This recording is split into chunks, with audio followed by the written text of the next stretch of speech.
All right. Hello to everybody. It is 11:13. Raw just finished, and you are tuned into the Pinfall podcast, Monday Night Raw episode for June 15th. I am joined today, as always, by my lovely, lovely host, Mark. Who? Were you not paying attention? You actually just cut out for a second. It's because I was trying to switch my windows over so I could see my notes. Oh, yeah. It really does lag when you do that. I know. That's why I try to just get into the first few things and I can scroll while you're talking so I can lag through all that. So tonight was a night.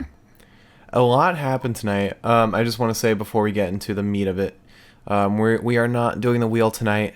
We are taking a break from that as we recover from last night's Backlash recap. We're both very exhausted and very exhausted from last night, so we're gonna make it a normal old podcast. Turns out Mark and I can't quite drink liquor like we once could. So tonight was full of a lot of stuff. It was a very typical post pay-per-view event. A lot of news stories starting. A lot of weird stories also. Immediately we found out that we had a Drew McIntyre fight scheduled with R-Truth. We had Dominic Mysterio coming in. They have fans in the crowd now, which was kind of confusing. They didn't really announce that it was actual fans for a while. It was just suddenly the trainees and some old men and some children. So that was weird. And of course, our night started out kind of picking up where we left off last night with Randy Orton coming out. And I have no time for this man. I have no time for him at all. Got great walkout music, though. So he's got that. Yeah, I mean, I feel like this is, and we will get into this more once we get to the fight, which was our main event fight, but this seems like the start of the reign of Randy Orton. It definitely feels like I think their whole thing was whoever doesn't die at Backlash, we're gonna start using more. Yeah. I can't believe that they let the man who knocked Adam Copeland's wife out win the match. But Edge will have or Adam Copeland will have his revenge. Yeah, poor Edge. He has a torn tricep. Mm-hmm. As Randy Orton said, Randy apparently tore Edge's tricep off the bone. Not sure if that's true. But such an endearing moment. Christian comes out in defense of his best friend. And at one point, actually, he was written as Edge's younger brother, which I think is just so sweet. Kind of weird because they're the same age, so it doesn't really make sense. But Christian called Randy a son of a bitch. Emphasis on the bitch. And I really like seeing him stick up for his best friend. You know, after his pep talk to Edge before Backlash. It was sweet. Because he looks like a suburban soccer dad. You don't expect him to be a wrestler, but here he is. He looks like he came straight out of retirement for this. Unlike Ric Flair, who seems like he never retired. It's like Christian was making sandwiches for his kids when all of a sudden he was like, Edge is broken. I've got to be a savior. I like to imagine that they were originally supposed to have Edge for this, and then he tore his tricep, so they just made a quick phone call to whoever looked like Edge. No, Christian definitely offered himself up first. He was like, it's got to be me. I'll take the sacrifice. But before that, Ric Flair was like, you know what, I'll take it. And then Vince McMahon was just like, Rick, come on. No one communicated to him that he wasn't actually supposed to go out. But again, that'll come up. But Randy Orton challenges Christian to a fight, which will also come up again. and he says that the offer expires by the end of the night. So I was excited. And they kind of went back and forth for a minute. I didn't actually know if they were going to do it. But that was our entire starting point. Edge almost always looks like he like kind of wants to like pounce on someone at all times. A little unsettling. He's got those crazy eyes. Wait, you Oh, I mean said Edge? Edge, didn't I? I meant Randy. I was a little confused. My brains. I look at notes, I see names, and I say them. Both have those crazy eyes. They do. It's just Randy kind of like, I don't know. I feel like he's like he takes the Viper thing a little seriously. Like I feel like he's a predator. He literally, like, one of his moves is he sneaks up behind someone with his hands up, like a little, like, yeah, just like that. I don't even know what kind of animal that is, but it's not a viper.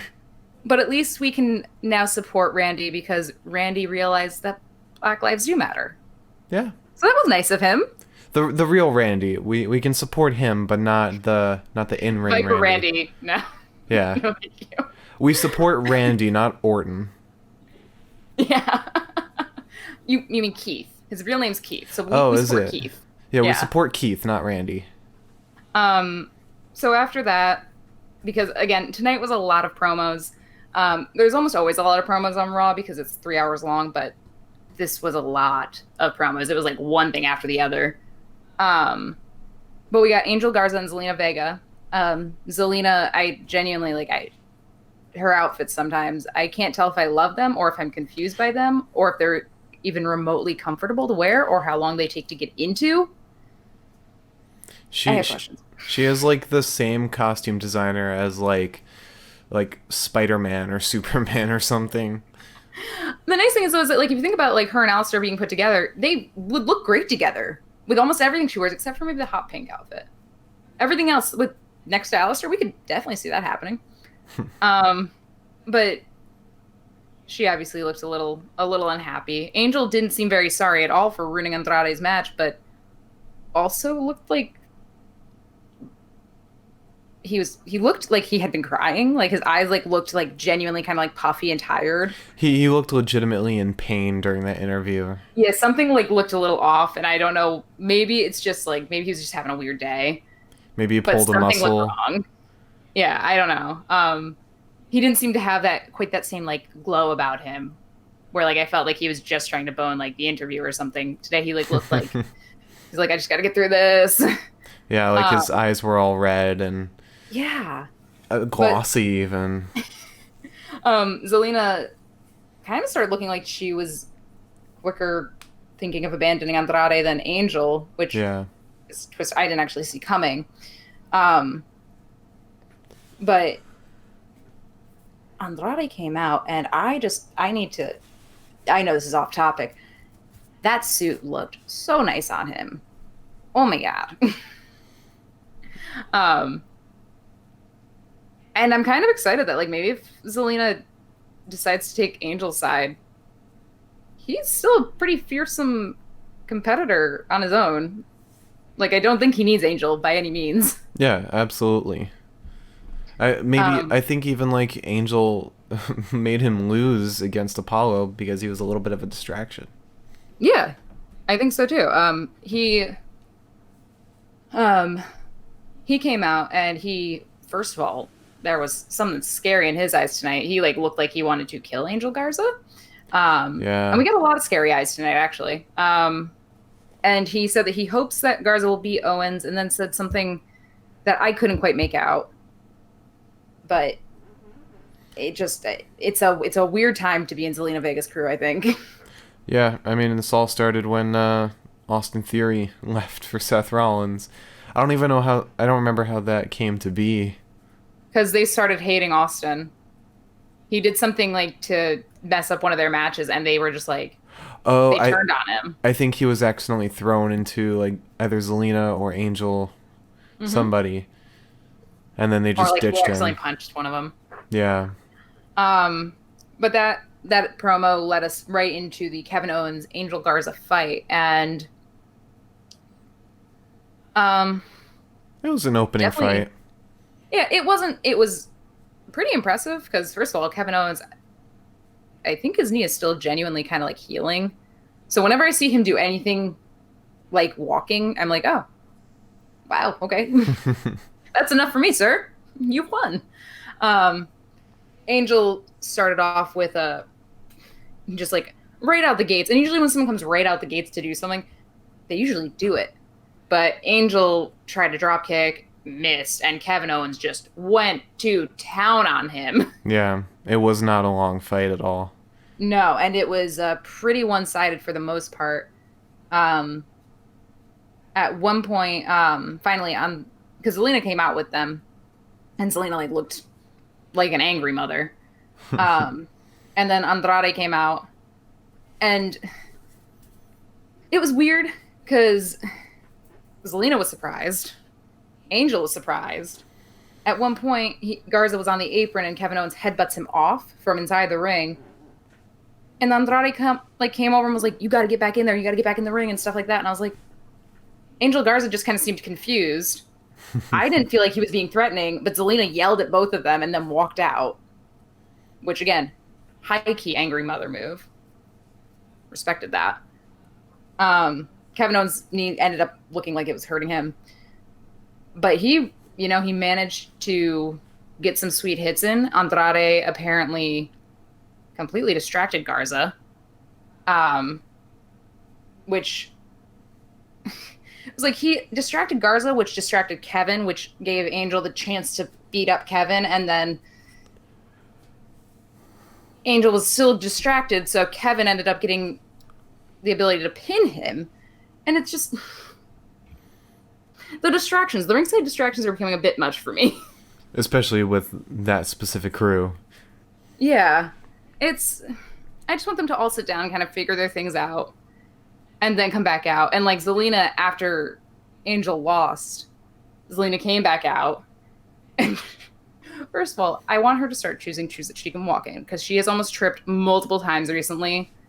Mm-hmm. And like, I understand a high heel. I am sure she can rock a high heel. There's a couple pairs of heels in her collection that she cannot walk in.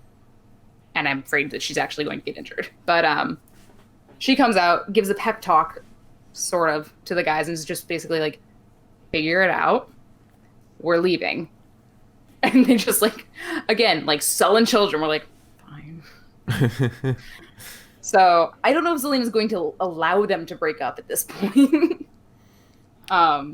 It seems a little on the ropes, so to speak. What I feel like is gonna happen is Andrade's probably gonna win a big fight or something, and then realize he doesn't need Zelina anymore.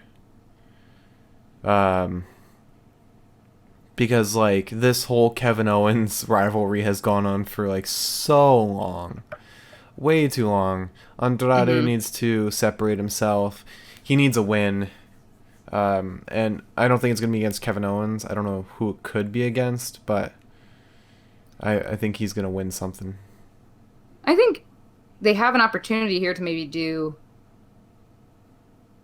I don't want to say like a Sheamus thing, but like to give him a couple of like easy fights. Yeah. And then build him up to do something else, because he's not talented. He's a really talented fighter. And he's got a presence that kind of precedes his crew. Mm-hmm. Like when I think of Andrade, I don't think of Angel and Zelina, but when I think of Angel, I think of Andrade and Zelina, I guess. Mm-hmm. So I think he definitely has the chops to not only go off on his own, but also be like one of the bigger superstars for Raw. Yeah, I feel like he was at some point, but even when I started watching Raw, it always seemed, I always thought it was like the Andrade crew rather than the Zelina crew, you know? Yeah. So after that, we go into one of 500 promos for Bobby Lashley, giving or talking to MVP. They're interrupted by the interviewer, and like they yell at her, and MVP tells her to go back to journalism school, which I'm pretty sure. I don't know if journalism school to be WWE interviewers, or how any of that works. But what I do know is that led to the in-ring promo which was very confusing because I thought, oh, we're just going to have this tag team match now. Okay, makes sense. Like, it's just Drew and R-Truth versus Bobby and MVP. Like, that's not big news because we just had Backlash.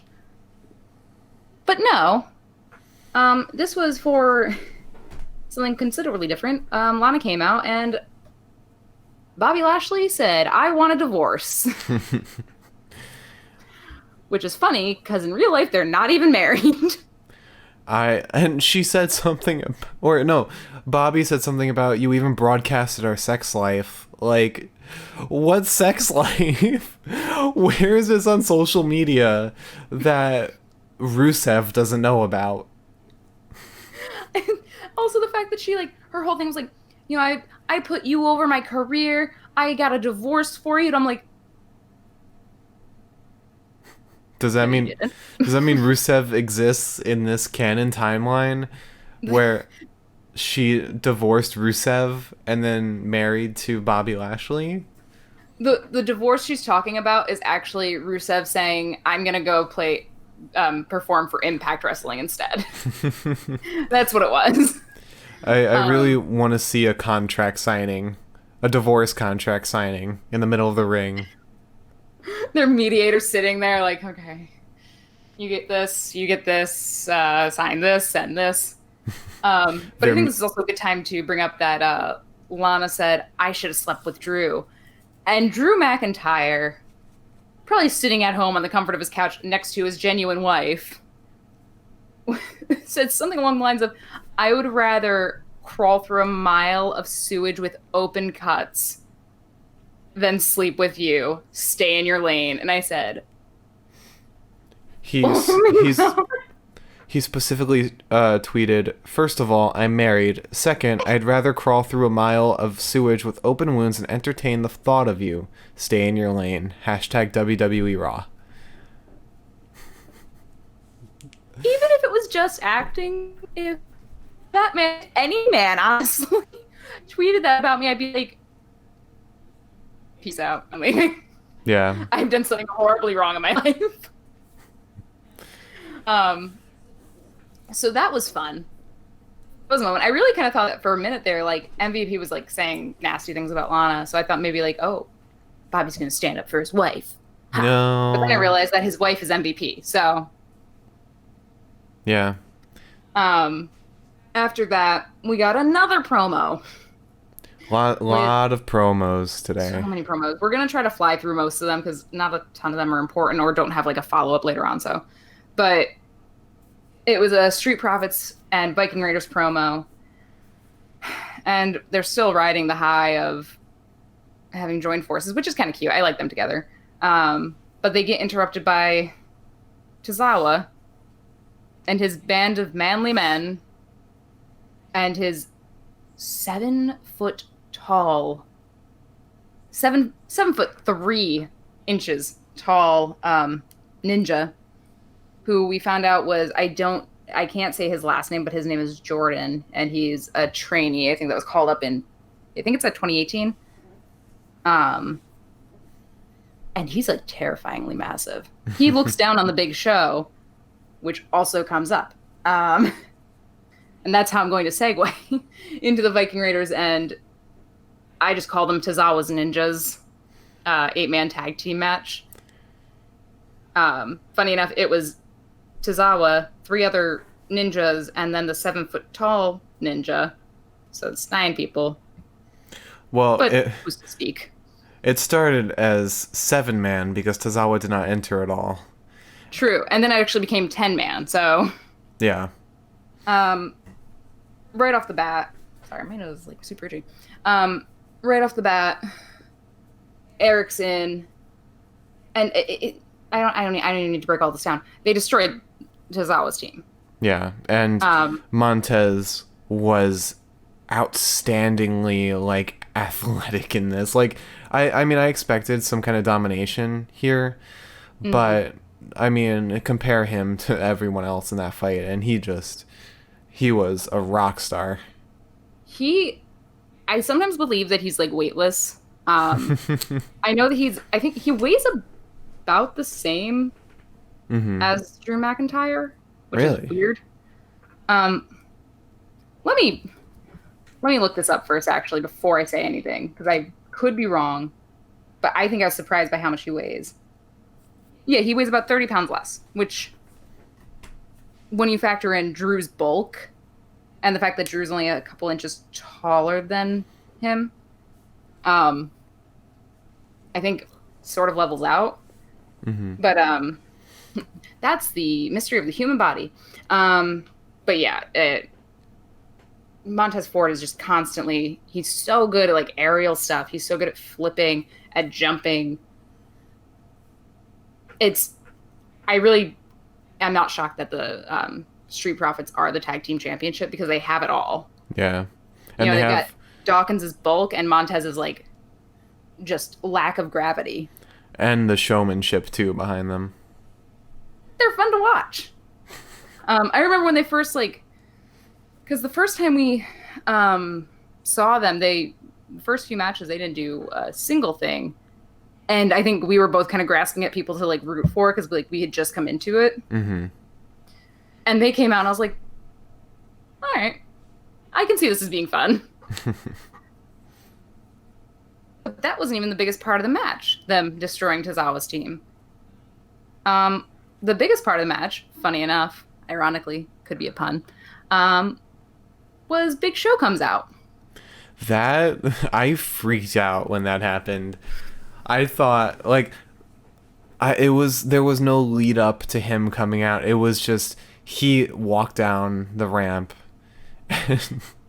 It was incredible. When I was looking something up about Christian when we first started watching, and I saw an article about crazy spoilers for who the mystery guest is at Raw tonight, and I was like, oh, well, now I know it's Christian because I looked up Christian, and that's the article that came up, and he wasn't really announced to be doing anything. But we had a lot of special guests tonight, more than I bargained for. Yeah.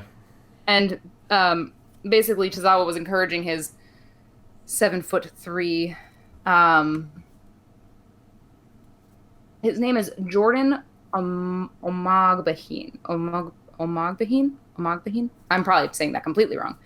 But he is pushing Jordan into the ring, and then all of a sudden, the Viking Prophets, I think they're called now. Yeah. They're like, yeah, we'll fight him. And then the Big Show comes out and he's like, you don't have to, because I'm here. And this man is still 3 inches taller than me, which is jarring to consider. He legit just threw those ninjas like they were nothing. Oh my god.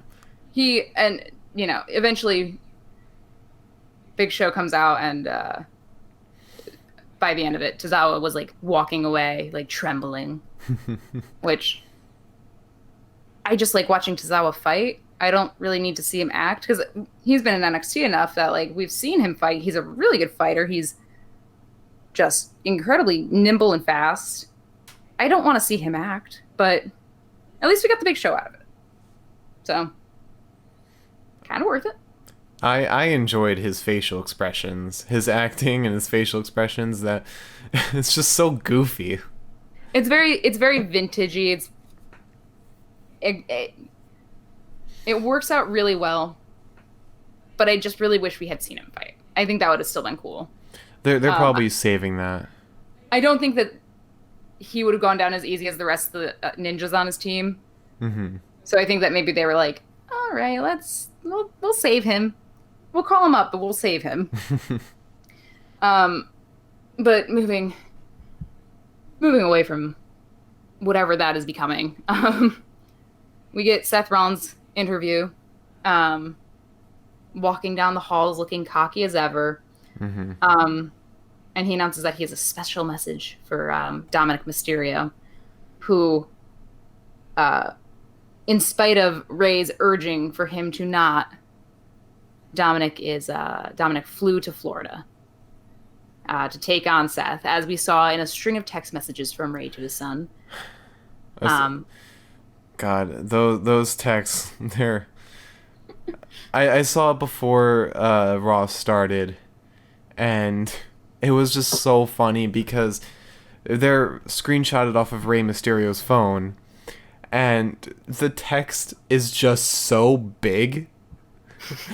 Like, I know he, quote, has a broken eye or something, but or he's just an old man. I mean, I'm sure my dad's text probably looked like that, so... Yeah. And my dad is considerably older than Rey Mysterio, somehow, in spite of the fact that Dominic Mysterio is only a year younger than me. We won't talk about how old my dad is. But I just love the Seth Rollins gif that Dominic sent his father. When he's like, I'm taking care of our problem. Hint, hint, wink, wink. Here's a gif. And I was like... And meanwhile, Rey Mysterio's sending emojis, too. Oh my god. I love their relationship. I love... Oh, I never wiped my powder off. I think I wiped it off when I was rubbing my eyes earlier because I was so upset. But I love their relationship, and I love that Dominic's just like, he wants to fight for his father. He's so mad, and he's so small, but also, like you mentioned this, if he wasn't scared of fighting Brock Lesnar, what makes anyone think that he would be scared of fighting Seth? Yeah. Like, Seth is a fraction of Brock. He charged headfirst into fighting Brock. He did. He just slipped under that rope and he was like... He would not hesitate to fight Seth Rollins, as we will see later on. Funny enough, right now. Well, no. So, we had the Christian promo right before this. We had another Christian promo. I think it was like him considering or thinking about the challenge. The Christian promo, I think, came after this. And I can tell you why. There were a lot of Christian promos. Oh, maybe it was the promo where he was like on the phone. Yeah. A mystery person. Yeah, I mean, Christian promo, as there'll be 15 more. I stopped taking notes on them because there's a point in tonight where I got very unhappy coming up after the Seth Rollins thing. But yeah, I mean, most of tonight's episode was Christian like, should I? Shouldn't I? I don't know. I'm Edge's best friend. But also Randy Orton scares me and I'm retired. So, Seth Rollins goes to the ring to give his special message to Dominic. He was wearing a suit, like you said, and he didn't have his posse, so we knew he wasn't supposed to fight. We didn't think he was going to be fighting in that moment. And frankly, I love that literally anytime Seth Rollins opens his mouth, he's just waxing poetic about whatever he wants to. He is the penultimate Gemini in that he can just go off. As expected from someone named the Monday Night Messiah.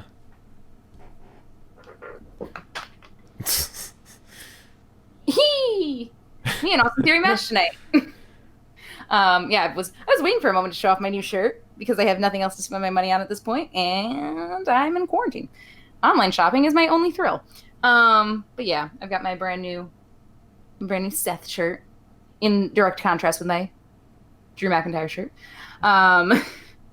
But I respect the way that he can just talk, talk and talk. I want to be able to do that. I can do that. You have been with this podcast. I can just have a conversation with me. Mm-hmm. And he's looking really in shape recently. His muscles have been looking much nicer than they were, after Money in the Bank. But as Seth is giving his message, Rey Mysterio interrupts and says Seth's name 14 times as Seth responds to him, which was very strange. I don't know if maybe Rey was just trying to figure out how to use the webcam. His eye patch is now mesh, so we can see both of his eyes. It's no longer a weird leather cup. And I think if this shows us anything, Rey was basically just saying, if you hurt my boy, I will kill you. But I really like Rollins' acting. I like how he's so passionate about this. Mm-hmm. And he doesn't understand why Rey's mad at him. He doesn't understand why Rey doesn't want Dominic to join his team. He's just I'm doing the right thing. He's actually giving us a perspective rather than just a caricature, Yeah, and for a minute there, I was like, you know what? Maybe Dominic should join his team. Maybe he's got a point. Um, but I think that he does a really good job of pushing his character, and he makes at one point when he suggests that Dominic should join his team, he gets Ray so worked up that Ray just is speaking in Spanish. And then all of a sudden, thanks to camera angles, conveniently placed, we see somebody creeping up into the ring, and it's Mr. Dominic Mysterio, ready to kick Seth Rollins into the next generation. Meanwhile, Murphy and Theory are conveniently not in the ring. It didn't come out with Seth. They didn't, but they were also very conveniently waiting. Yeah. And Austin Theory and I have the same shirt, except Austin's is cut like a tank top, which I would really appreciate right now because I'm sweating. But Dominic just assaults Rollins, and then manages to evade both Theory and Murphy. Murphy, who looked extra tired tonight, and manages to run into the crowd section and evade the entire Monday Night Messiah team. So that was exciting. Ray is announced to be coming back next Monday. So the whole miserable affair of me thinking that Rey Mysterio was actually retiring is delayed slightly longer, which is nice. But that was cool. That was good. I liked seeing Dominic. I like seeing Dominic do stuff. And then this is where it all fell apart for me, because we are back to one of, like, I think 4 promos of Bobby Lashley and MVP chit-chatting. Don't forget the one where MVP approaches Apollo Crews. Oh, I have forgotten that. We'll get there. We'll get there. So MVP is back to consulting Lashley like he was before the in-ring divorce announcement. So I guess we're just back to what we were doing before. And Truth comes out. R-Truth, Drew McIntyre's tag team partner for tonight, comes out and says, hey, I'm not scared of you guys. And they're like, well, you should be. So step 1, know yourself. And R-Truth is so fun to watch. He really is. I love watching him so much. And they took that away from me tonight because he... Oh, no, this wasn't the moment where I got upset. I jumped the gun. Sort of. But Lashley, he's like kind of just talking and talking and talking. And Lashley like threatens to basically kill him. And R-Truth is just like, and walks away. I was like, at least he knows his place. And then there was another announcement, which I'll get to after this promo, which is more of Lashley and MVP looking for R-Truth so they can murder him. R-Truth was under the ring for some reason, hiding from the ninjas who wanted his belt. And McIntyre finally comes to like support his teammate, like out of nowhere, just kind of sidles up to him, which is always thrilling. And then R-Truth somehow manages to say, agrees to Lashley offering to turn this into a title fight. And R-Truth puts both his title and Drew's title, which Drew just fought to retain 24 hours ago, on the line. He just says yes, while Drew's like, no, please no. So that was where it all fell apart for me. I spent the rest of the night unhappy. But we do have a little announcement, which is that Firefly Funhouse is coming back for Friday. So that's fun. That was a little bright spot in the moment.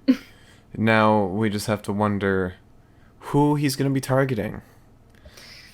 Whether it's going to be Braun again, or if he's going to move on to, say, Otis?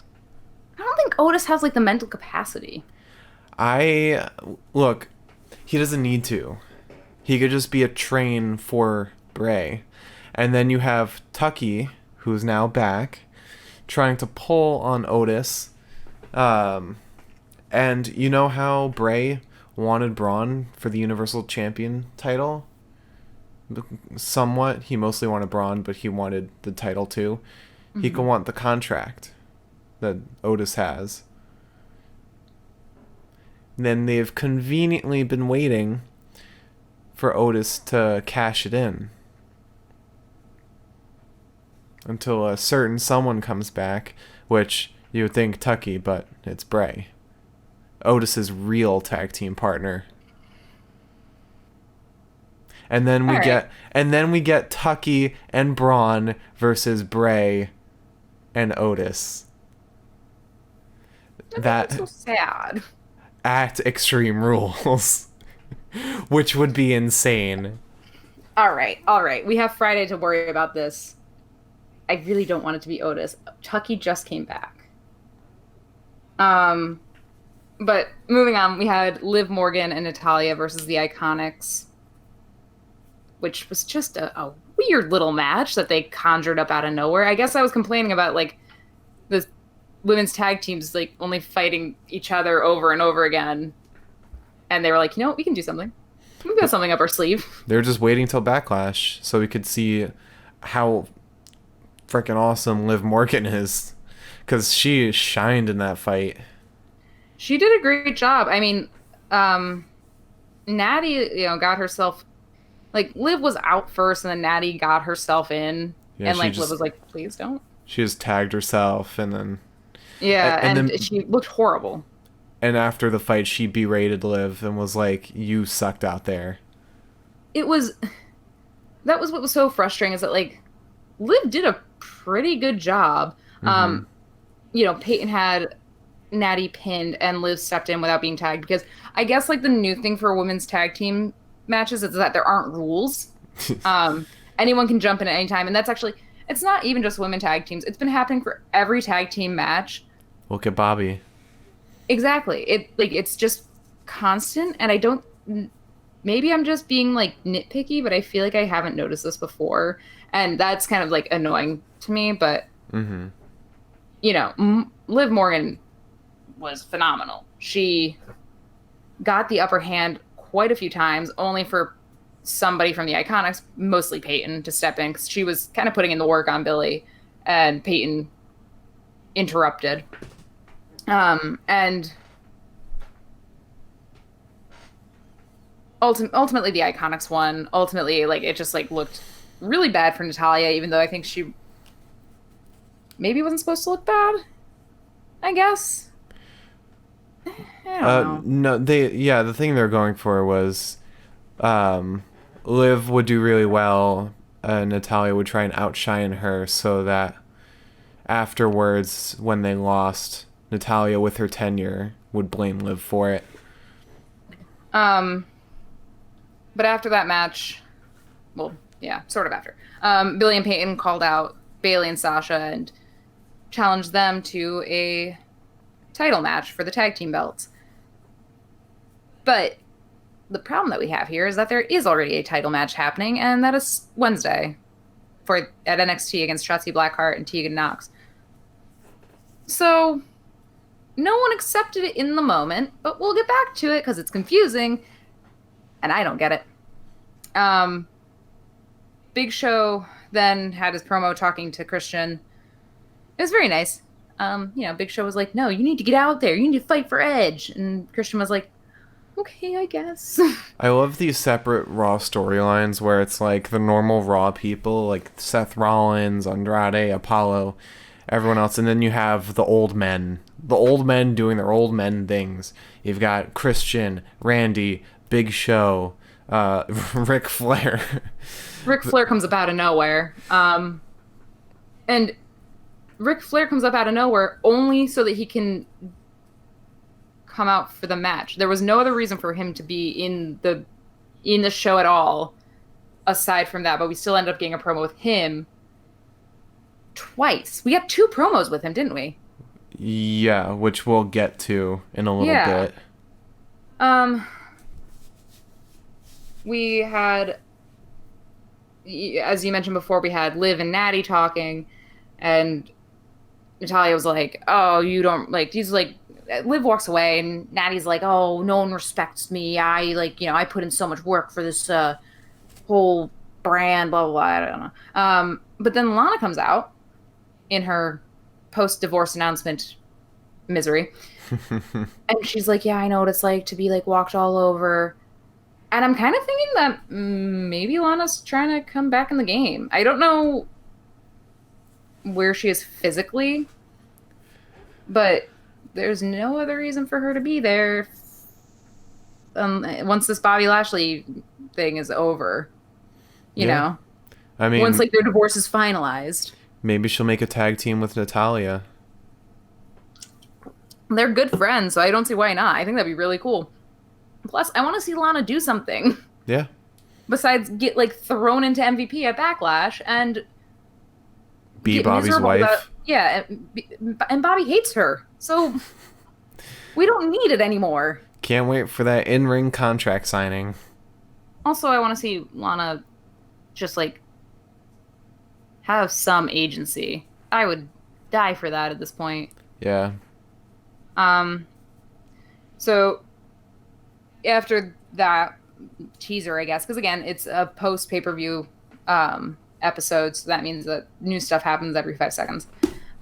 Christian comes out to announce that he's accepting Randy's offer.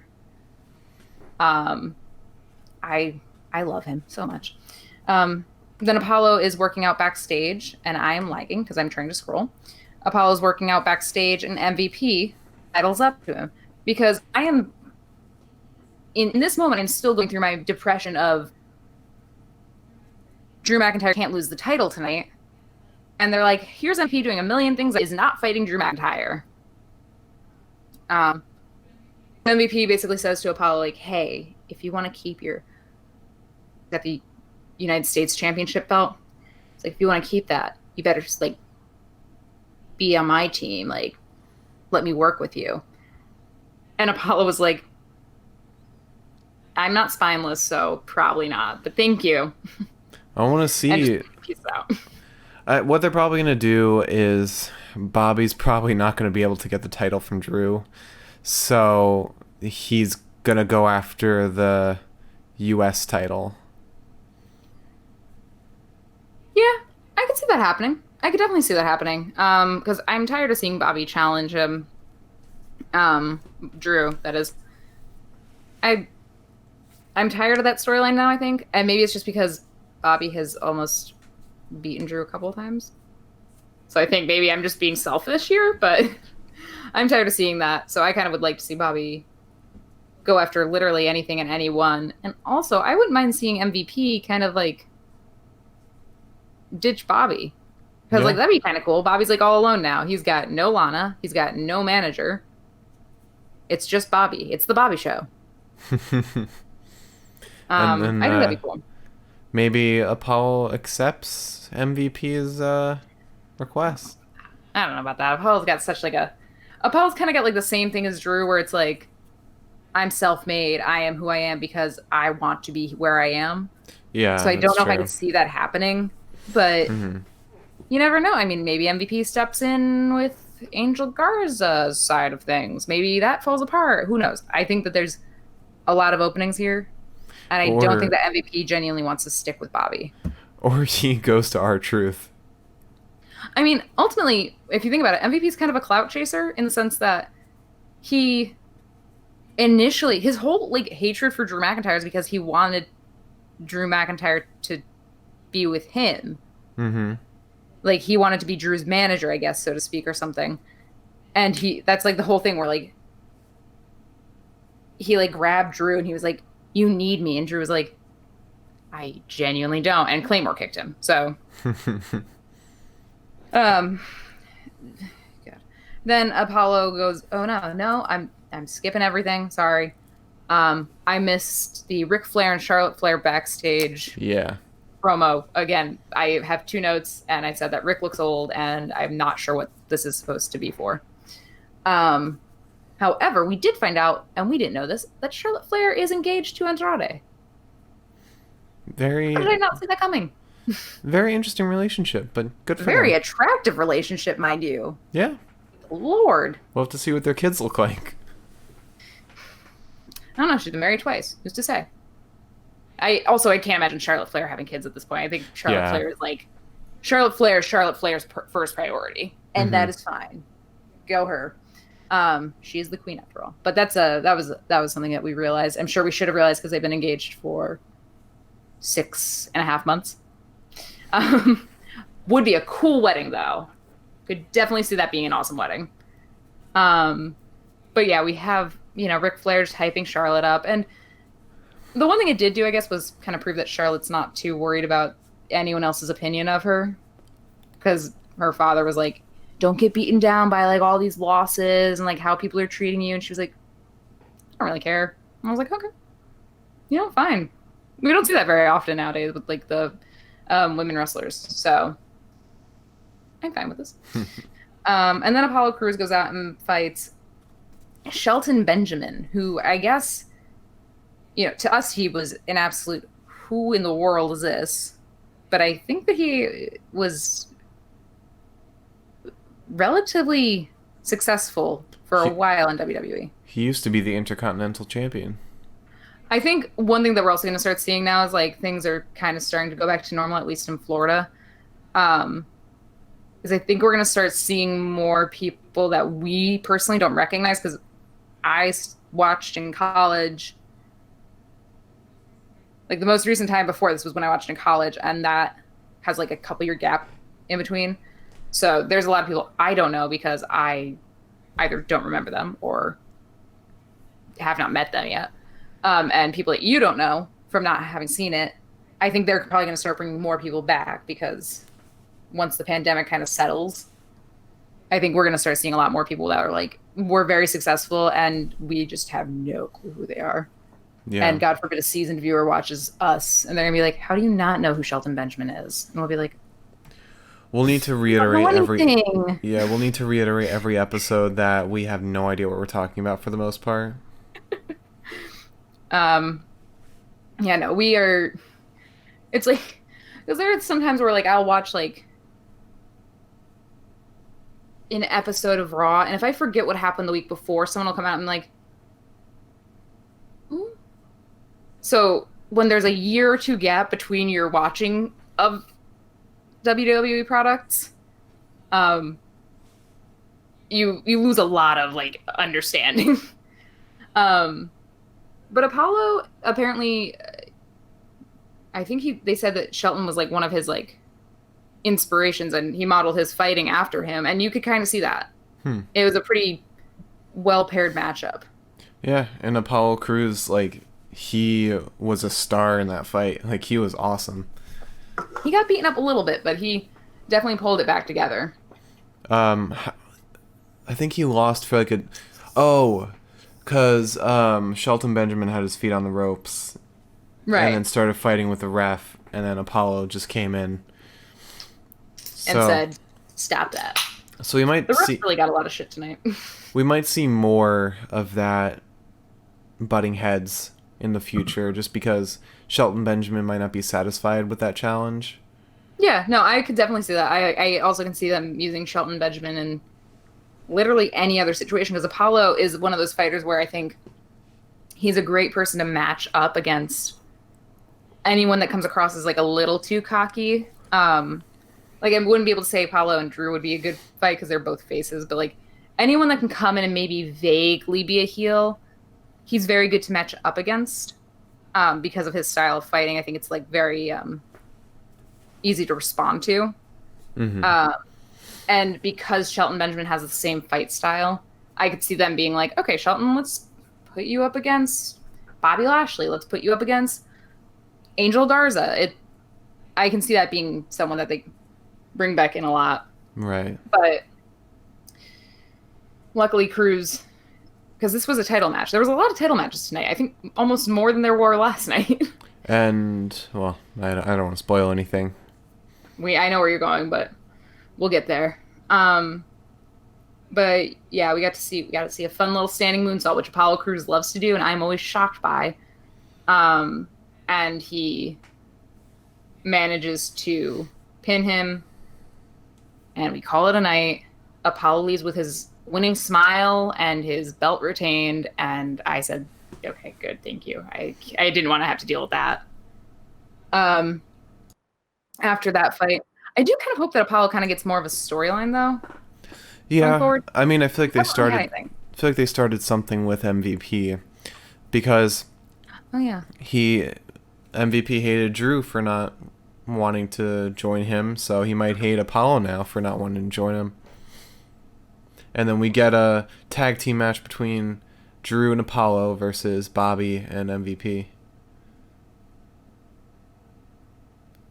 I can't handle another tag team match between them. It would be another winners take all or winner takes I all. If I have to watch another one of those in the next like 3 weeks, I'm probably gonna have a panic attack and like a meltdown. I threatened to Mark while we sat on the couch that if Drew McIntyre lost his title tonight in a randomly placed title match, I was never watching Raw again. So, and then I kind of gauged that down after everything happened to like I wouldn't have watched it for like another couple of weeks, but Mark would have been alone on this podcast. So speaking of, R-Truth gets approached by Tozawa's Ninjas, which feels like a softball team's name. Tozawa's Ninjas. Yeah, just like one of those like little league teams that like the coach just names because he can. Mm-hmm. R-Truth is like talking smack to the Ninjas, and finally Drew comes up again, and Drew looks like he wants to kill R-Truth. That was a very scary look in his eyes. As he approached him from behind, I was like, oh, he's actually just going to murder him and then be like, oh, can't compete in my tag team match. My opponent's, or my partner's dead. Mm-hmm. Next week. He has a heart-to-heart with Bobby Lashley, and Lashley's like, okay, yeah. I'm definitely gonna help us out. I know what to do. And at first I was like, oh, good, okay. I can rest, I can relax now. Everything's fine. R-Truth definitely like looked serious, composed. In between this and the next R-Truth promo, we got Charlie interviewing Asuka, which, Asuka, everything she does, I get to sit there and I'm like, I love her. I love everything she does. Because Charlie asked her if she thought that Nia Jax was too powerful of like an opponent for her to face, because her title match last night was won via a double countout.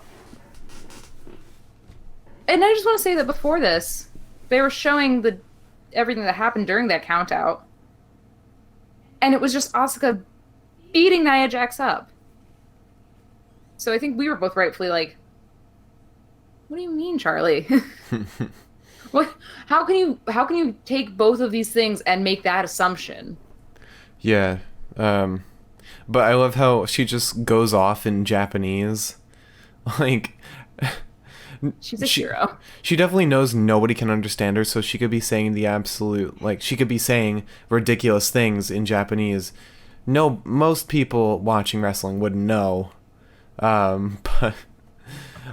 But that puts a lot more power on like the English words she says, especially when she says she's gonna finish Nia Jax. Right. I think that said a lot, because she easily could have just been like, whatever, I did what I could, that's it, and could have just walked away from it. But she didn't, and that's awesome. So I didn't expect their fight for later tonight to happen. That was a little surprising to me. I didn't get that vibe from the interview, but I probably should have. I don't know if maybe I was the only one that didn't see it coming. But then after that very inspiring moment from Asuka, we get R-Truth coming back to talk to Drew, and announces that now the only title on the line is Drew's. And Drew's face perfectly conveyed my emotions in that moment, because I just stood there and I was like, I'm gonna puke. This is so stupid. I hate it. I was like just yelling. And like R-Truth tells him like, don't worry, you have to trust me. Like, no one ever trusts me, but you have to. I am your partner. I'm not gonna let you lose the belt. I lost mine. And then he's like, and it took me like 3 days to get it back. And I was like, he said 2 to 3. Like, he wasn't even sure. I was like, oh my God. And Drew looked so upset. And I know again, as like a normal person, he worked really hard to get that title and to get to where he is now. I honestly thought, I was like, I think I'm seeing like his actual emotions. I don't think that this is Drew McIntyre. I think this is Andrew Galloway. And I think he actually is losing the title tonight because he looked so upset. Turns out he's just a really great actor. But I didn't realize that in the moment. In the moment, I was upset. You also do need to realize that wrestlers, even if they lose a title, they still keep their belts, like at home, because they make a new one for whoever wins it. I know. But anyways, so then Street Profits and the Viking Raiders are talking backstage about like what challenge they can do next. And, Viking Raiders suggest a chariot race, and Street Profits are like, how would we even get a chariot? And Big Show comes back out wearing Viking Raiders merch. Hell yeah. But he also had a Street Profits shirt over his shoulder. They just may not have had a Big Show size Viking or a Street Profits shirt. I love how he put the Street Profits shirt over his shoulder, and then Eric just moves it aside and's like, let's just show off that Viking Raiders shirt. that was really sweet. And honestly, Big Show looks like he could be Eric's father.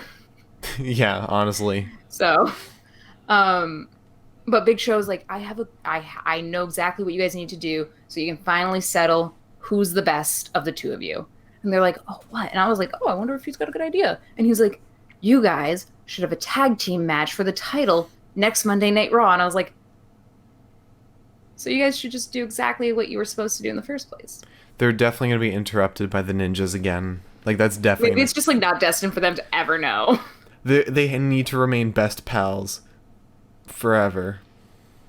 They need to share the title, just get one big belt for all of them. I mean, I wouldn't mind seeing a 4-man tag team, but, like, I don't know who they would... Maybe they'll fight Tozawa's Ninjas consistently until they get another 4-man tag team, or they splinter or something. Maybe if Dominic joins Seth Rollins, that's a 4-man tag team. I.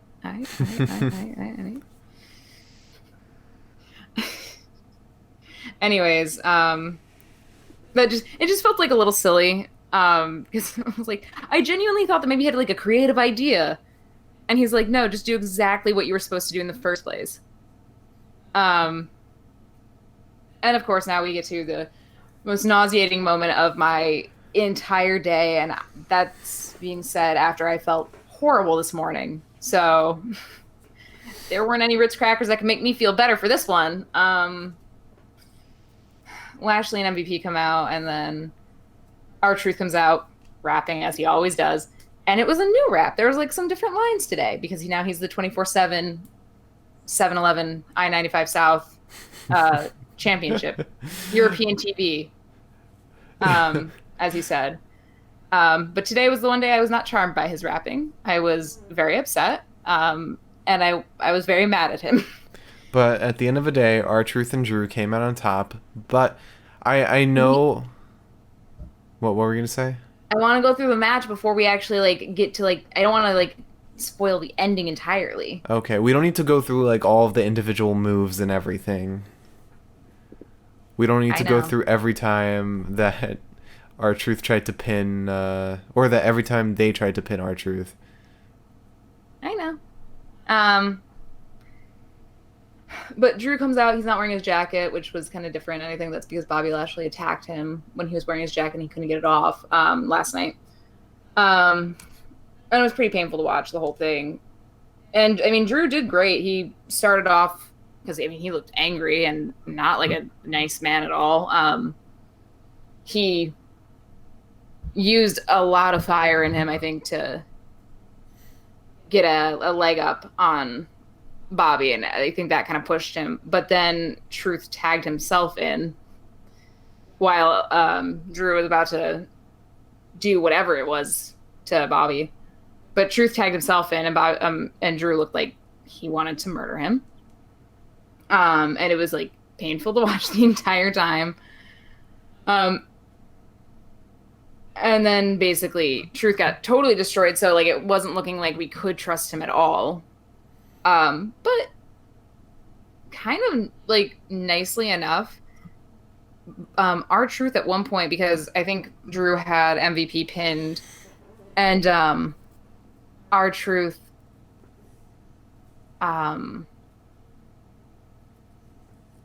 like Bobby came in to interfere. Truth got him out of the ring and tripped him into the stairs. Yeah, that's the. You'll probably talk about how great you thought Drew was in this match, which he was. I mean, that's expected. But when R-Truth was involved, when he was fighting, whenever he landed a hit or anything, it was big. Like when he did the split to avoid, who was it, Bobby or MVP charging at him? MVP. Yeah, when he did the split to avoid that, when he shoved Bobby Lashley into the stairs, that was big. All of this stuff was massive, and like unexpected of going into this fight. Somebody like R-Truth, whereas Drew McIntyre, you know he's gonna shine. You know he's gonna be phenomenal. Yeah, I mean, there were definitely a couple moments where like it didn't look like Drew was actually going to do that well, but we finally got to the point where after Truth kicked Lashley into the stairs, Drew got the opportunity to Claymore kick MVP, and then he pins him and stops. And I was like, no. But he gave R-Truth, he helped him out too. He gave R-Truth a chance to tag in, and then Drew helped launch him onto MVP. And honestly, the teamwork tonight, it was so heartwarming. And I finally was able to breathe again, which was nice. But yeah, so that was a good fight. We got to see a lot of just what angry Drew McIntyre can truly do, and R-Truth definitely got a chance to be trusted, which was very good. Maybe we'll see more of that tag team in the future. Possibly. It definitely seemed like Drew enjoyed his fight after they like retained their titles, but I also don't know if Drew's capable of handling someone that is like that, like in out of his head. I'm surprised we didn't see Pretty Ricky at all in the fight. Well, because R-Truth wanted to be trusted. He wanted. He told Drew that he wasn't going to do any funny stuff, and he didn't. Yeah. So maybe it would be hilarious if R-Truth challenged Drew McIntyre for a winner-take-all match. And it will be funny to see Drew get the 24/7 title, but it would also be hilarious if R-Truth, as Pretty Ricky, beat Drew and got the WWE Championship. I feel like Drew would flatten him, though. I feel like Drew would just Claymore kick him once and then call it a night. Or he wouldn't take it seriously at all, and just R-Truth would completely surprise everyone. Then at the end, reveal he's being managed by MVP. Or Tozawa. Maybe. Well, he did say, like, when he was talking to the ninjas at one point, it almost seemed like he was, like, agreeing to something with them, which was confusing. I didn't know if we were going to see them later in the match or something like that, but... I've been right about ridiculous things before. True. I guess the stranger your predictions are, the more correct they tend to be. After that, I was able to enjoy myself, and of course, that was quickly ruined by Bayley and Sasha coming out. Well, before that, you had Christian talking to Ric Flair. Oh, see, I genuinely stopped taking note of anything Christian did until the fight, because it was too much Christian just looking really scared backstage. Well, this one was actually important for the fight. It leads directly into what starts the fight off. But Christian and Ric Flair were just talking. Rick told him to not take the fight, not fight at all, and Christian ignores him. Yeah, Rick, Rick has his best interest at heart, I'm sure, but Rick was like, you're insane if you get into that ring. There's no reason to. Edge, I'm sure, does not want you to. You're going to die. Someone posted a statistic that Christian has been in 13 televised one-on-one fights with Randy and has won once because of a DQ. And that's it. So seeing Christian really weigh this one out after I read that statistic, I was like, maybe Rick's right. Maybe don't do it. um, but yeah, so we had that promo. Unfortunately, I didn't take any notes because I was getting over what had happened prior, and also there was so much Christian tonight, and I love seeing him. I love seeing his little face, but it was hard to keep up with. After Christian and Ric Flair, though, and Christian and the Angel and the Devil on his shoulder, we had Bayley and Sasha come out to celebrate their titles, I guess, retaining them, and Bayley's birthday, which is today, which goes to show what I don't like about June Geminis, but that's besides the point. Drew and McIntyre. He is the exception. As Haley Williams once said, he is the only exception. That, my dog. Allegedly. But they are interrupted, kind of thankfully, because I'm starting to come around to them, by the Iconics. You're coming around to the Iconics or Sasha and Bayley? The Iconics. Please. Okay. I've already come around to Sasha. Bayley poisons the deal entirely. I love Sasha outside of WWE. She's an amazing person. I love her. Do well on her own. Yeah, it's what they've been building up to and putting off for so long for some reason. But when? I don't know. It's been 84 years. I don't know. It's one thing. It would be one thing if they were faces, but they're both very clearly heels, especially Bayley. A lot of people are saying that they might hold off on truly splintering their team until Extreme Rules. Which, I don't know if I can wait that long. But the Iconics interrupt them. And again, I'm sort of coming around to them. I can't tell if I am or not. It's you need to look at the fact that they're basically just like cartoons. Yeah, I also think that if I saw them fighting against two people I don't like, which we're going to get, basically, so before I jump into that, the Iconics come out, they are like, hey, we challenged you earlier and you didn't respond, so what's going on? Peyton hits Sasha, causing her and Bayley to argue, and then they walk out, and it's been accepted. The challenge has been accepted. The confusing part of this is Bayley and Sasha are defending their titles Wednesday at NXT. So I don't know how we're going to have a title match against Bayley and Sasha versus the Iconics if they haven't just spoiled how the NXT fight goes. Are we certain that the NXT one's a title fight? It is. No, is the title the Raw Women's Tag Team Champion, or is it just the Women's Tag Team? It's Women's Tag Team Champion. Okay, so they could lose it. Yeah, and that's what's confusing to me is that it's like it feels like they could have just said that the Iconics are fighting whoever has the title after Wednesday, but they didn't. They said it's very specifically Bayley and Sasha, so I guess we just have to assume that Shotzi Blackheart and Tegan Nox do not win, which kind of blows. I was hoping for that to be a mystery. Mm-hmm. But I think if I see the Iconics fight Bayley and Sasha, I think that'll be like, okay, you know what? Maybe I like them now. Yeah, I have come around to them for a while. I just think that Billie Kay is hilarious and Peyton Royce they're good wrestlers. Not amazing, but their whole like Iconics shout is a funny shtick. And I just love their interactions between like Nikki Cross or Sasha and Bayley. They've got really great personalities for the ring. I think the one thing I just didn't like was that like one of our first real like I guess reintroductions, because I know that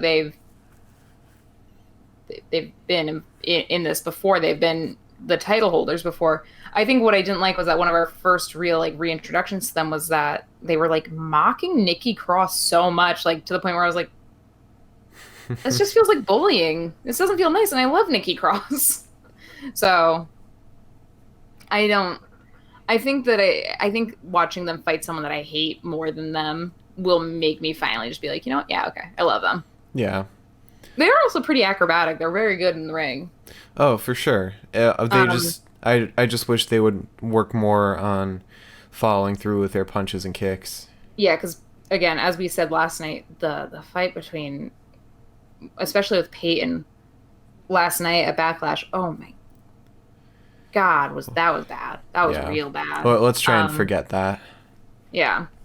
Um, so after this, I guess announcement, we have Nia Jax versus Asuka. And I just have to say, every time that Nia Jax makes fun of how Asuka dances, like on her way in, when Nia Jax literally just comes out, stares down the ramp, Comes and into the walks into the ring, ring. stares at the camera. Yeah, like, okay. Whereas Asuka, sorry, my battery stopped today. Whereas Asuka, like, has this whole thing, like a whole like character and like a performance basically, and I don't know, it just feels really uncomfortable when like Nia Jax is making fun of it. Also, the fact that Nia Jax like kind of made fun of her talking in Japanese like a week ago. Yeah, Oh, I think good. I think we can agree Nia Jax is just not a good person. And it kind of sucks because like so one of the moves that she did tonight was she powerbombed Asuka into the floor, which I'm sure the floor is probably relatively padded in a sense. It's probably like Hmm. um I don't know how to describe it, but like I've stood on like a linoleum-ish floor that definitely felt like it had some extra padding. They have that for like places where you're on your feet a lot and stuff like that. The Like the Oh, sorry. I no, you didn't. can you might have an example that I'm not thinking of. Well, no, it's just the floor around the ring is all crash pads. You can see that once they go up to the ramp, it transitions to metal. Um, Yeah. Which is why last night when that person, who was it, got thrown into the metal? Oh, oh, who was it? It was a guy. I think it was was that Andrade? maybe that would make Yeah, sense. I I think think it that was happened. no. I think it was Angel. Oh, yeah, okay. Yeah, see, that was painful looking. Yeah. But regardless, in case we're wrong, let's not dwell. But I know that like that flooring is padded, but it definitely is not like as like bungee-ish as The ring. the ring is. And Nia Jax power bombs Asuka into it, and I'm like, baby girl, you are powerful. I know you're a very strong woman. Congrats. You can't just throw someone spine first. There are very few ways to pretend that that doesn't hurt besides just trusting that the floor, which one way or another, you can be thrown into something squishy. It might still hurt depending on the force you are thrown in with. Mm-hmm. And it just feels like there are so many moments where Nia Jax uses like force. And again, I know she's the irresistible force, but still, she needs to resist some of her force. It just seems like I don't know. After all of her incidents where she's injured other wrestlers, I'm surprised she gets to do the still gets to do risky moves. Mm-hmm. I mean, it's definitely gotten better, especially since she can't buckle bomb anymore. But like, come on, restrict her somehow. Yeah, it's just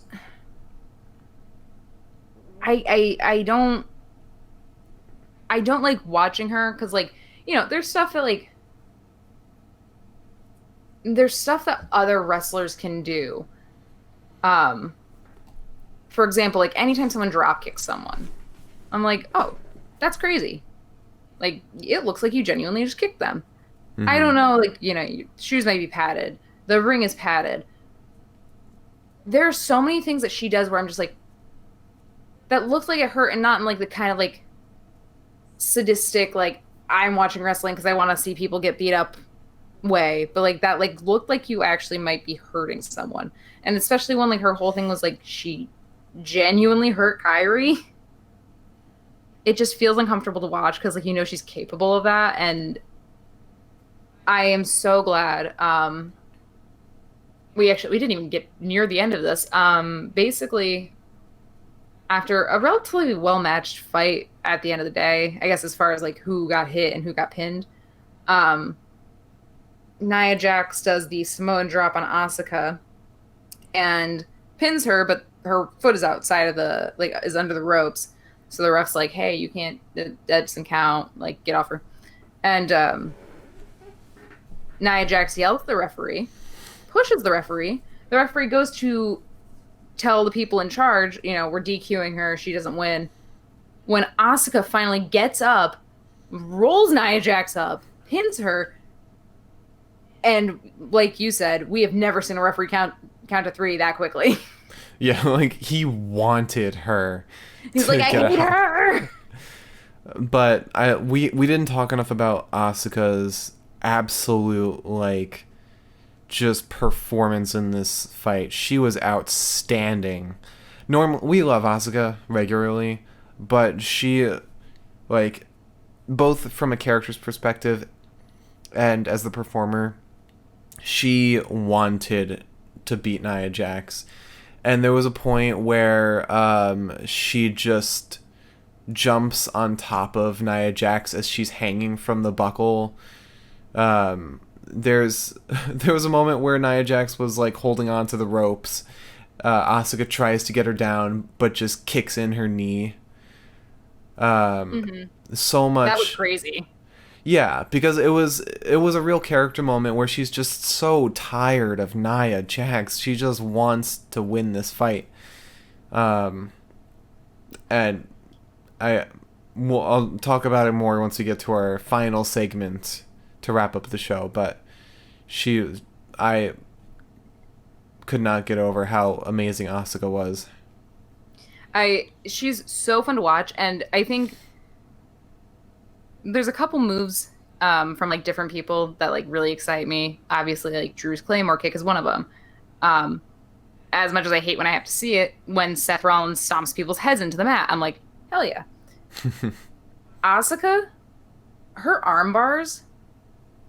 She did like an armbar that then transitioned into her also doing a headlock with her legs, and I was like, she's just so aggressive. Every time. Like, because we watched the one clip, I think it was from Backlash last night. She jumps up and manages to wrap her body around Nia Jax, and I was like, "You're like a cat." I am not tired of watching her. I feel kind of bad because I guess I don't want to say that I'm not excited to see her go back to Kyrie. But I think I'm almost more excited to see her go back to Kyrie. Because, like, that's, like, the two of them together. Because Kyrie's kind of got that, like, acrobatic, like, midair flips. And Asuka's just aggressive. She is so exciting to watch. And I think that there's some people where it's like, oh, they're in a tag team. I'm kind of bored of them. She is definitely not one of those people. I think she 100% like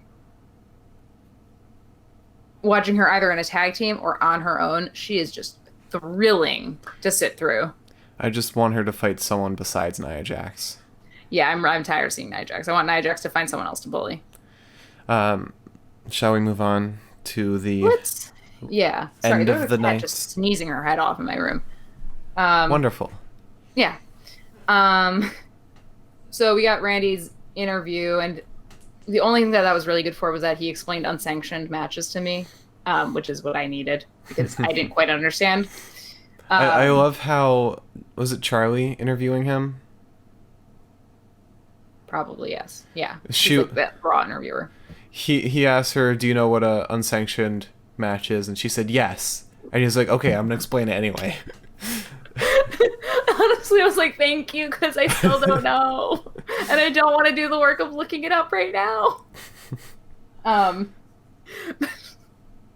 Randy Orton, as much as like his character is just so awful, it is so fun to watch sometimes because he is like pure jock level. Pure jock. Yeah, absolutely. Also, I'm in love with his like hoodie thing. You definitely cut out. I don't understand it. You cut out there after you said you're in love with. I was saying I'm in love with his like weird hoodie that he wears that doesn't make any sense. It covers almost no part of him. It's like, it's sleeveless, it's zipped open. Anyways, aside from that, we get my sweet, sweet Christian coming out, still wearing jeans. And I was like, you know what? We love a man who fights in jeans. And it was like 5 minutes left in the night, so I was like, this definitely isn't going to be like Edge and Orton at WrestleMania, because that was unsanctioned and that lasted 46 minutes. But you know, the announcer man is like, "This is an unsanctioned match," blah blah blah, and they're ready to go when Ric Flair comes out. And oh god, unleashed the weirdest 4 minutes I have ever sat through. Because he grabs Christian's balls. He just like reaches up there, and suddenly Christian's on the mat. Him. Yeah, he's crippled. And Randy punts Christian's head, and Christian, of course, is just done. He's dead. He's out. And then we spend 3 minutes of Randy. First of all, he gently rolls him over, puts one arm over him to pin him, and strokes his soft, soft little hairs. Felt like watching Dexter Loomis. Felt like maybe he was gonna kiss him. I kind of got the vibe. And then it's just him apologizing and saying, "I'm so sorry. I didn't want to do this. You shouldn't have come out here." And I'm like, you said it. He challenged him. Mm-hmm. He's just caressing Christian's cold, knocked out body. And we just sit there as the medics put a neck brace on him and wait for Orton to be done. I think I said Edge multiple times there, so I'm sorry. But they wait for Orton to finish his apologies and his rant before transporting him and taking him to the hospital because he's probably got a concussion now. I like how when they put the neck brace on, they didn't even put it on fully. It was still just like hanging open. And then Randy, like, because the whole time Christian's had like his legs crossed. He crossed his legs. Yeah, as they were ready to help him, Randy just gently uncrosses his legs and then says, "Okay, that's it." He's like, done, walking away. And then like, continues to whisper sweet nothings into his ear. He backed away and then crept back up beside him, and I was like, "Stop creeping! No more creeping!" Oh my god. It was, you know, I had a feeling that something had to happen. There was only 5 minutes left, and I know that Orton can go in an incredibly long time getting beaten up or beating someone else up, as we learned at WrestleMania. So I was like, something has to happen. But Ric Flair grabbing Christian's balls was not what I had in my head of things that might happen tonight. Yeah. It was definitely not on the list. But, you know, this is a perfect example of quality, not quantity, when it comes to fight time. It was an enjoyable fight, albeit not really a fight. And it lasted like less than 5 minutes. Was it enjoyable because we were laughing at Randy Orton, though? That's the real question. I think it was enjoyable because, like, you had a sneak attack, and then you had Randy Orton punting, landing a sick punt, and then Christian just on the floor for 5 minutes. It was definitely entertaining, and I think it's also extra entertaining because, like, it's Randy Orton, it's Christian, it's Ric Flair, again, accosting a man half his age. Mm-hmm. And we just got to watch it for free. We didn't pay a cent for that. We just sat through it. Better than the greatest match of all time. I wouldn't say that. We got blood at the greatest match of all time, and they did not want it to be named that, so I still want to give Edge some Edge space there. You want to give Edge the edge? I still feel bad about that. Edge tried his best. He got his tricep torn away from his body. He's gonna get another chance. He's not gonna let this go. Will. They're not going to have Randy Orton fight anyone besides Edge and people who like Edge. Yeah. I definitely think that Edge will be back. Probably sooner than he should be, but I'm sure he'll be back very soon. 9 years, as Randy Orton said. Sure, Randy is a medical professional and has, he knows that. I'm sure he knows that's going to be 9 years. So, okay, I guess that was everything. That was everything from tonight. Yeah. Promo of the night with me. So there were a lot of promos. A lot. The majority of the show was promos. This was probably the hardest one to choose. Just because there was so much to choose from. Yeah, I mean, you had the Street Profits, or the Viking Profits promo, which was really fun, especially when they brought out Big Show. You had the whole Christian deciding whether he's going to fight Randy Orton, and then consulting the greats. And then you had the Drew McIntyre R-Truth MVP Bobby Lashley promo, which spanned almost the entirety of the show, and was probably the funniest and, like, most painful. The most of a roller coaster of promos here. So I'm going to go with that. I'm going to go with the Drew McIntyre R-Truth tag team promo. Yeah, I definitely have to agree with you on that. I think that was the one with the most meat to it. And it had kind of everything. It had a divorce announcement. It had some funny stuff. It had some amazing acting from both R-Truth and Drew McIntyre. Considering I genuinely believe that Drew McIntyre was going to lose the title based on the look on his face.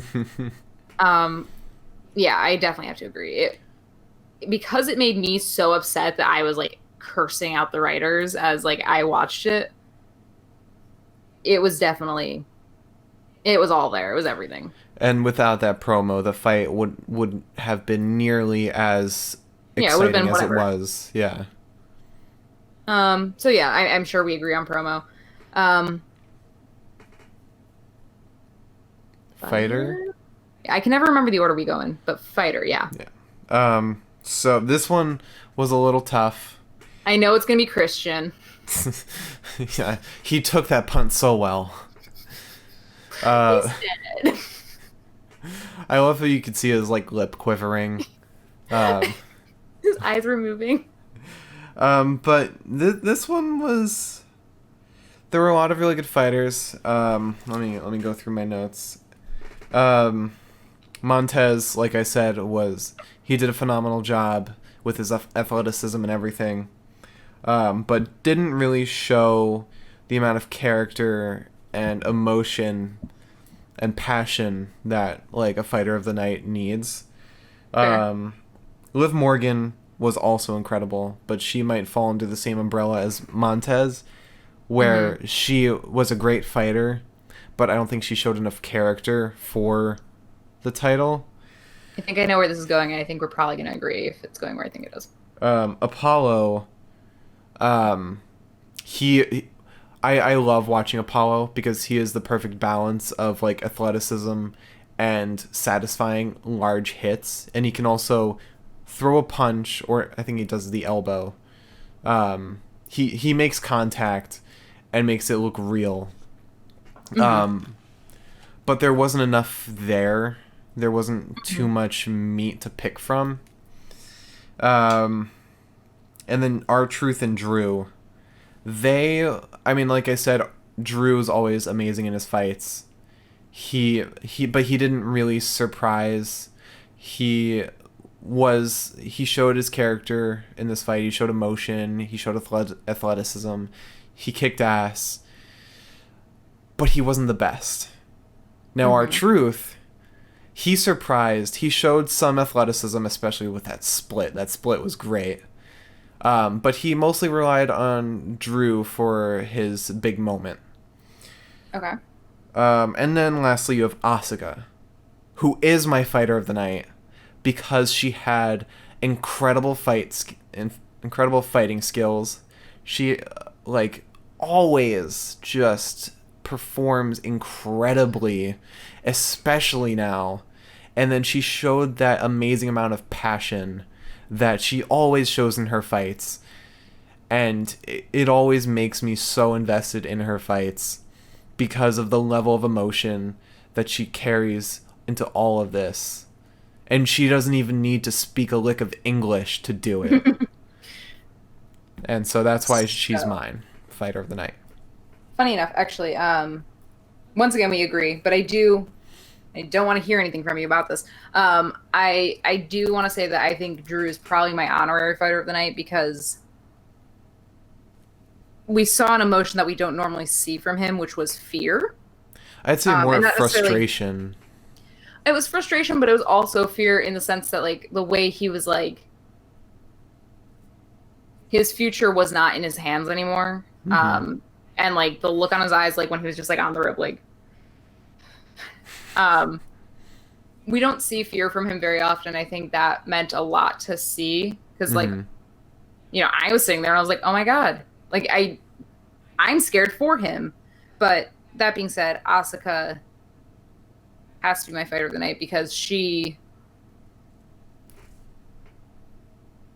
had an opportunity to just GQ Nia and call it a night, but she was like, no, I'm finishing this because I don't think it's going to be seen as valid by Nia until I beat her. Mm-hmm. And the fact that she had that long storyline, just as long as Drew and Bobby,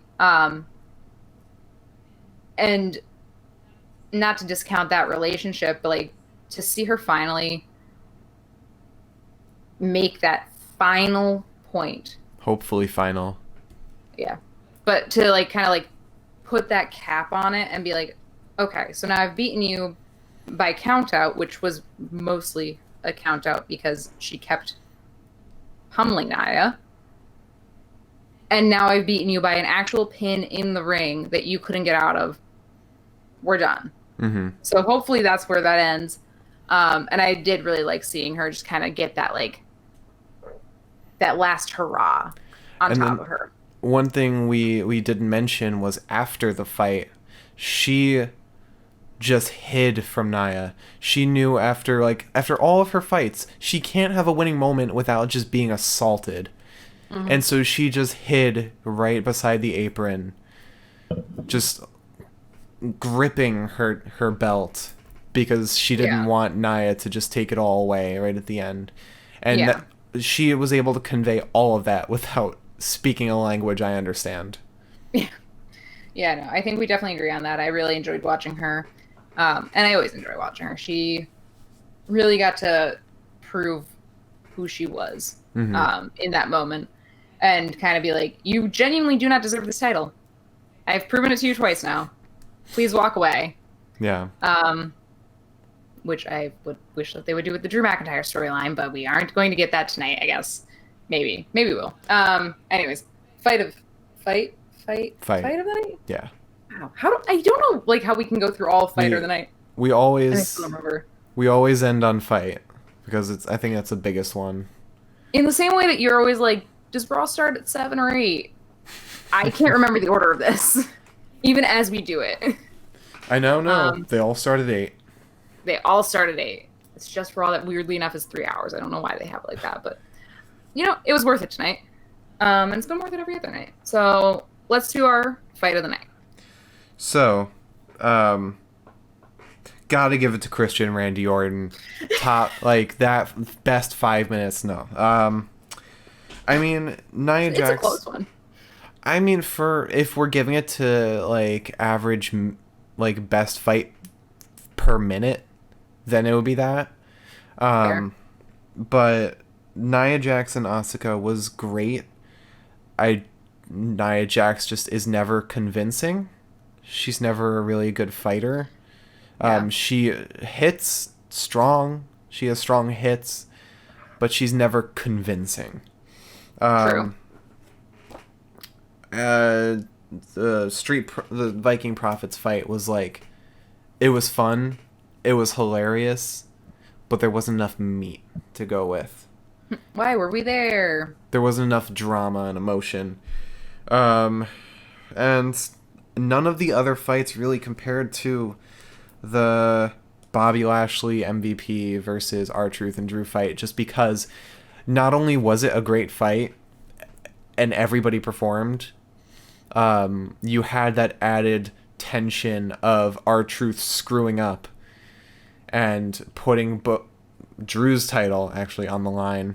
And then the nice frosting on the cake, which was Drew lifting himself off of knocked out MVP and tagging in R-Truth and being like, no, you do it. And then helping his gentle son fly off of the buckle to pin MVP. It was beautiful. It's like when a father's like in a pool and they're like, you can jump in, I'll catch you. I think this is the first night since we started this, maybe, where we actually agreed on every single one, because I was hesitant to say this first because I don't want people thinking that I'm just choosing Drew because I'm in love with him, which might also factor in. But, you know, there was the Christian and Randy Orton fight, as much as we were just joking about it. That was a fight where I was like kind of like passionately into it because like Christian's standing up for his best friend, and he has. I mean, first of all, I think they're quite literally best friends in and out of the ring. That's not just a character, but you know that had like the passion in it that I wanted to see. But I have not watched a match yet that was promoted and I got actually kind of like upset about. Like, I have not watched something yet where I was like, this is wrong. This is very wrong. And I know that every story has to come to an end sooner or later. I know that Drew cannot be the WWE champion for his entire time in WWE. I know that can't happen. But I spent every promo after R-Truth was like, yeah, you can take our titles. I'll watch you. I want to see you try. Everything after that, I was just like a mess because I was so upset about it. And again, to watch Drew come out and for most of his promos looking miserable, to watch him come out, to see all that emotion that he had that, like, again, we don't see very often because he was genuinely upset and worried about like the title being lost, to R-Truth kind of being disappointing at first in a sense, and I'm sure that was not by happenstance. And to kind of like look like, oh, it's just same old R-Truth getting beat up by Bobby Lashley like he's done multiple times before. And then to transition into Drew finally trusting him and letting him get the pin. I was like, I felt like I watched a movie tonight. Yeah, like it had every beat of a like an actual narrative movie. Yeah, I really liked that. Like it, maybe it came in the form of a lot of promos, but it also came in the form of a really good fight. Yeah, and that was so worth it for me. I may have wanted to throw up for most of it and for pretty much the entire match, and then Drew counted down to the Claymore, and I was like, please stop. But I loved that fight. I have not seen quite as good of a fight in a while, and I am so happy that we did get to see it tonight. So it's 100% my fight of the night. There's not even a question about it. And never would I expect giving fight of the night to a fight that had R-Truth in it. Yeah.